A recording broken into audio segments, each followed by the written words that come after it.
ভাই এমনকি বন্ধু, এই যে বস্তুটা দেখতেছে আমার হাতে, এটা কিন্তু খুবই একটা খারাপ জিনিস।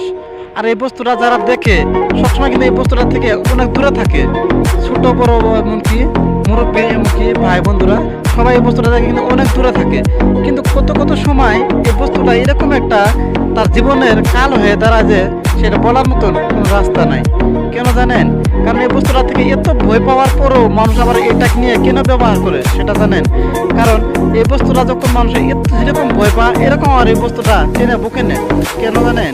কারণ এই বস্তুটা মানে এরকম একটা ভয়ঙ্কর জিনিস আর এরকম একটা ভয়ঙ্কর বস্তু, এটা বলার মতন কোনো রাস্তা নাই।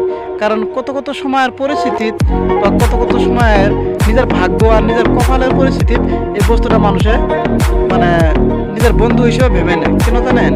কারণ এরকম একটা সময় আসে বা এরকম একটা টাইম আসে তার মতন বা কোনো ভাই কোনো বন্ধুর জন্য মানে কোনো উপায় থাকে না, কোনো রাস্তা থাকে না, কিন্তু তারা কিন্তু ভাবে না যে এই বস্তুটা ব্যবহার করতে চায় না। কিন্তু কিন্তু এরকম একটা মানে সময়ের পরিবেশে আর নিজের কপাল আর নিজের ভাগ্যের পরিবেশে এই বস্তুটাকে টেনে কাছে নিয়ে আসে আর এটা ব্যবহার করে কিন্তু সেই কত কত ভাই কত কত বোনেরা কিন্তু মারা যায়।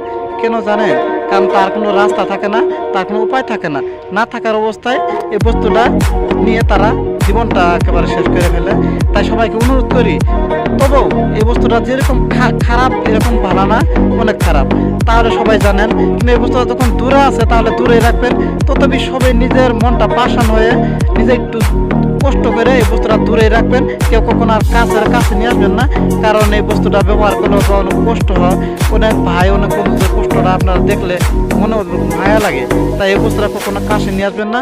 তাই সবাইকে অনুরোধ করি এই বস্তুটা থেকে সবাই একটু দূরে থাকবেন। এই বস্তুটার বিষয়ে আমি অনেক কথা বললাম, যদি আমার কথায় কোনো ভুল ত্রুটি হয়ে থাকে তবে